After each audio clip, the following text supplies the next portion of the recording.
Terkadang putus nyambung gitu ya, kayak mahasiswa yang sedang bercinta begitu, kira-kira putus nyambung, putus lagi, nyambung lagi.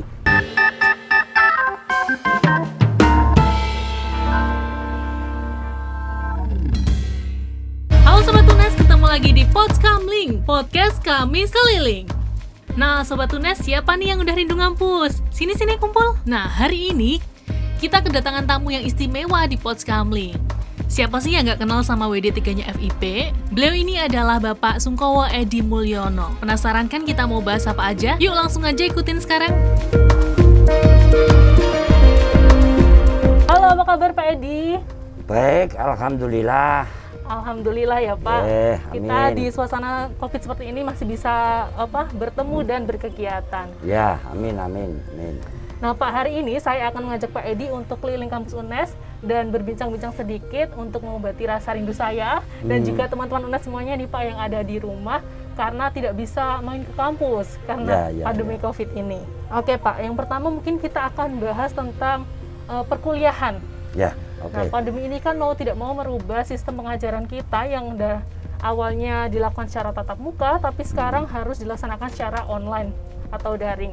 Nah, menurut Bapak nih, bagaimana sih Pak perkuliahan online yang saat ini kita lakukan?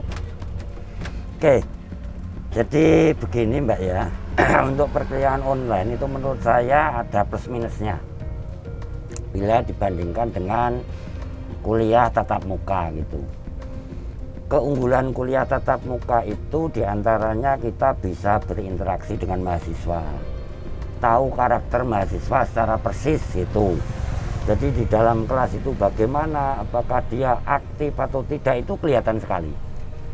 Tapi kalau online, keunggulannya ini saya bicara keunggulannya dulu. Online itu fleksibel ya, baik dari sisi tempat. Saya bisa ngajar di berbagai tempat. Jadi tidak harus di ruangan khusus, tetapi saat saya ada di mana bisa. Tidak harus datang ke kelas. Keunggulan yang kedua lebih fleksibel itu. Jadi dengan mengajar pakai online itu fleksibilitasnya ada, tidak kaku itu. Nah, itu keunggulan dari pembelajaran online ataupun tatap muka. Tetapi juga ada kelemahannya. Pembelajaran online itu kalau saya melihat di dalam jaringan itu, di dalam Zoom itu kadang ada mahasiswa yang kurang perhatian gitu. Jadi mungkin dengan duduk seenaknya, pakaian juga kadangkala dia merasa di rumah begitu. Sehingga tidak harus pakai pakaian resmi kuliah itu kadangkala. Itu juga membuat sisi online yang kurang sreg di hati saya gitu. Oke, mohon maaf Pak, sebenarnya Bapak ngajar mata kuliah apa ya Pak? Kalau di jurusan saya kebetulan dosen pendidikan luar sekolah. Mengajar yang materi inti adalah pemberdayaan masyarakat. Itu materi inti saya, tetapi juga ngajar beberapa mata kuliah lain seperti ekonomi pendidikan. Kemudian ada sosiologi pendidikan pembangunan. Karena PLS itu sebenarnya ilmunya makro Mbak, luas begitu, ya kira-kira begitu. Oke, jadi itu termasuk mata kuliah yang tidak membutuhkan praktik ya Pak? Kalau pemberdayaan justru pakai prakteknya, karena pemberdayaan itu kan sebenarnya sebuah proses bagaimana merubah diri seseorang atau kelompok. Dan dia diberi satu skill atau keterampilan tertentu sehingga nanti setelah mahasiswa ini lulus punya keterampilan, punya strategi bagaimana cara memberdayakan masyarakat itu. Jadi justru butuh praktek kalau pemberdayaan masyarakat itu. Nah, kalau saat ini kita melakukan pembelajaran online, terus praktiknya gimana Pak? Mereka praktik sendiri atau seperti apa? Nah, itu yang menjadi kendala. Tapi saya siasati karena memang masa pandemi semacam ini untuk bisa praktek langsung ke masyarakat memang tidak gampang. Makanya adik-adik mahasiswa itu saya suruh praktek sendiri Kemudian saya minta untuk dimasukkan di medsos, khususnya di YouTube, biar bisa dilihat oleh masyarakat secara luas. Oh, ternyata prakteknya pendidikan non formal atau PLS itu begini toh gitu. Jadi masyarakat bisa belajar dari dunia media sosial. Itu harapan saya. Saya setuju nih Pak. Justru malah dengan adanya kuliah online atau online daring ini, pembelajaran lebih luas ya Pak. Jadi Betul sekali. tidak hanya di kelas seperti itu, tapi bisa menyebar kemana-mana. Betul sekali Mbak. Ya. Tapi nih Pak, saya sering dengar dari teman-teman atau adik-adik tingkat nih, katanya kuliah online bukannya lebih enak, malah tugasnya tambah berat Pak. Gimana nih? Pendapatnya Pak Adi bagaimana? Ya, memang awal-awal dulu begitu. Kita kan juga penyesuaian ya, masa pandemi itu baik mahasiswa maupun dosen sama-sama menyesuaikan dengan kondisi yang ada. Jadi dosen pun pada waktu awal-awalnya juga mengalami sedikit kebingungan gitu. Bagaimana membuat model kuliah online dengan tepat, dengan baik kan begitu. Sehingga dosen-dosen yang non sewu dalam tanda petik mungkin usianya sudah tua-tua, kemudian IT-nya juga tidak terlalu canggih, nah, itu justru sering memberi tugas-tugas sehingga mahasiswa ya boleh dibilang kok tugasnya terlalu banyak ya begitu. Tapi lama-lama dengan berjalannya waktu hampir 2 tahun ini saya pikir kuliah online sudah tidak menjadi satu kendala lagi. Jadi udah terbiasa ya Pak? Betul sekali, ya.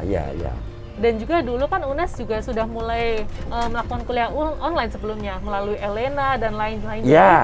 Tidak terlalu kaget gitu perubahannya. Betul ya, waktu itu kan 16 kali pertemuan, 4 kali pertemuan diminta untuk melakukan kuliah online. Waktu itu seperti itu.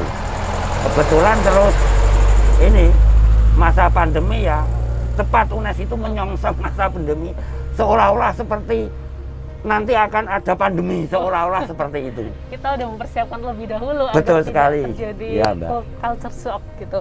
Nah, dari sudut pandang Bapak, jadinya lebih enakan mana nih Pak? Kuliah daring atau kuliah tatap muka langsung?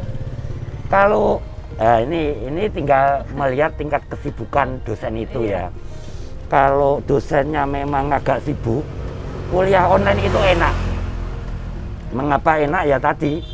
Agak fleksibel, tempatnya bisa di mana-mana, materi tetap tersampaikan. Itu bagi yang sibuk-sibuk kelihatannya cocok lah untuk kuliah online itu. Tapi bagi yang beliau-beliau itu tidak terlalu sibuk, pengennya itu berinteraksi gitu dengan mahasiswa. Jadi bisa melihat karakter mahasiswa seperti apa toh gitu. Sehingga untuk memberikan penilaian itu juga kita bisa lebih tepat gitu dibandingkan dengan kita hanya indikatornya hanya ujian saja gitu. Kita tahu bahwa proses pembelajaran pendidikan itu mestinya indikatornya tidak hanya ujian. Jadi step by step gitu sudah ada penilaian. Nah, kalau online untuk menilai step by stepnya itu agak kesulitan gitu.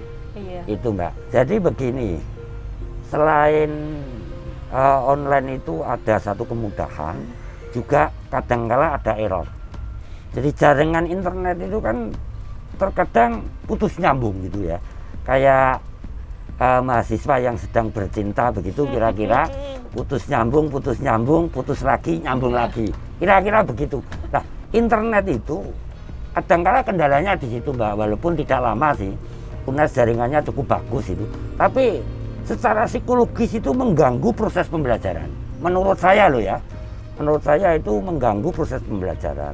Sehingga ya ada 1-2 yang komplain. Pak ini gimana Pak, kok internetnya mota mati ya. Kadang seperti itu. Tapi itu saya anggap ya dinamika pembelajaran online lah. Saya karena jaringan ya, jadi tidak bisa langsung kita ketemu dengan mahasiswanya gitu.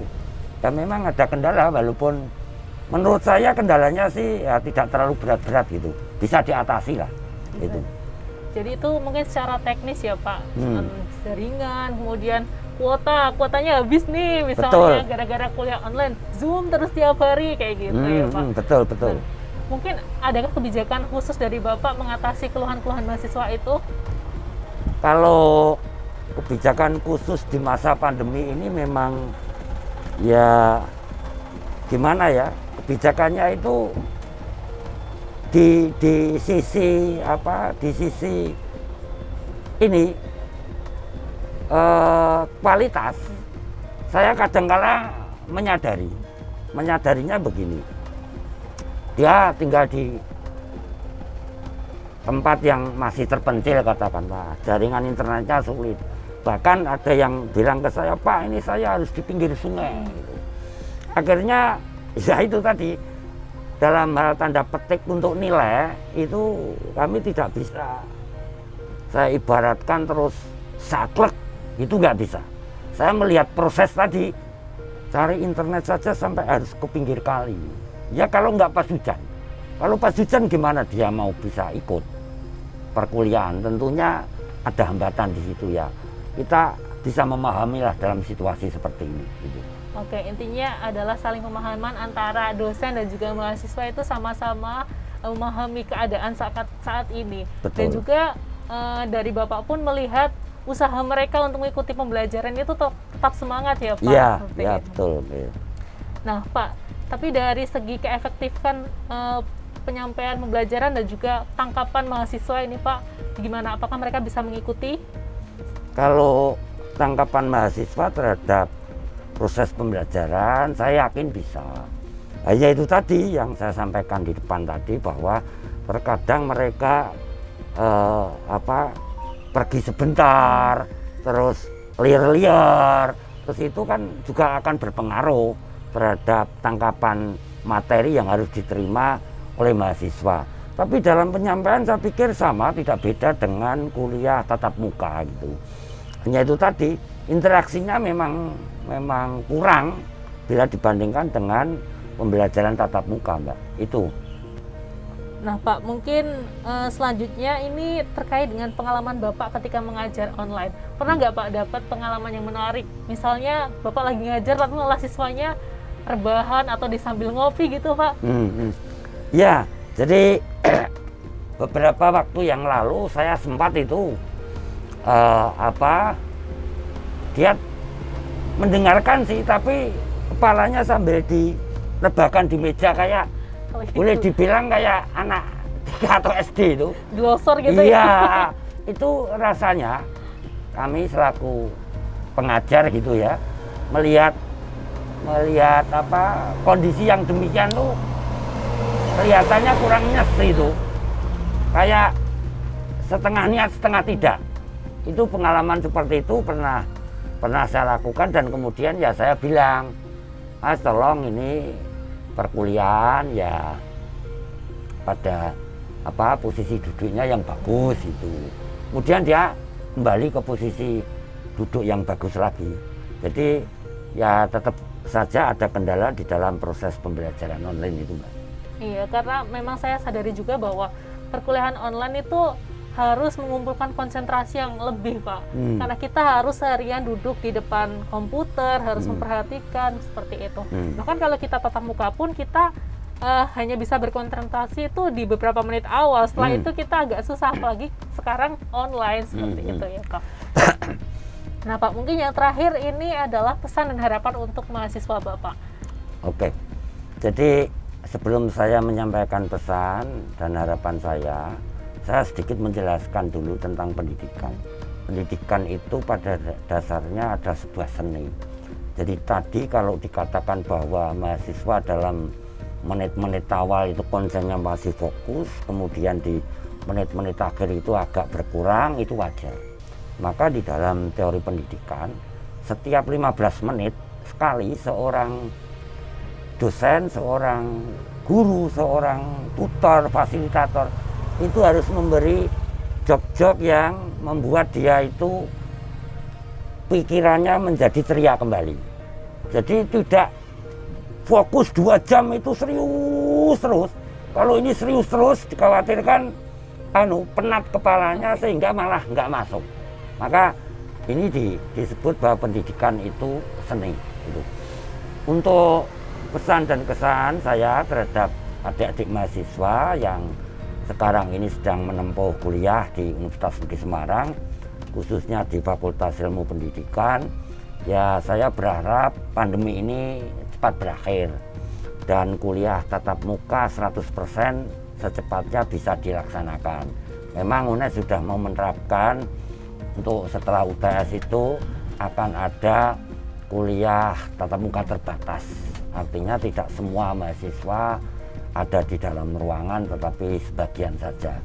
Itu sudah akan dilakukan. Namun alangkah indahnya apabila perkuliahan tatap muka itu bisa dilakukan 100% seperti sebelum pandemi. Yaitu tadi harapan saya untuk perkuliahan, sementara saya juga mengharap kepada adik-adik mahasiswa tetap semangat untuk berkuliah walaupun kondisinya berbeda, masih online begitu, tapi tetap semangat. Toh pandemi ini tidak dirasakan hanya di negara kita, hampir di seluruh dunia ini merasakan dampak daripada pandemi COVID-19. Jadi harapan saya kejenuhan itu bisa dikurangi dengan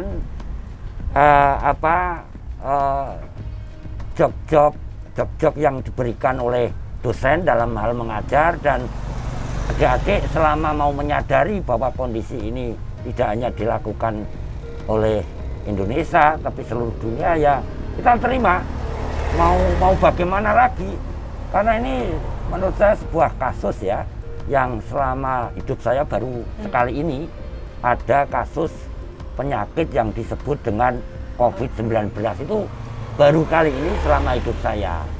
Maka ya bersabarlah pada adik-adik mahasiswa, semoga pandemi ini cepat usai, cepat hilang dari bumi ini.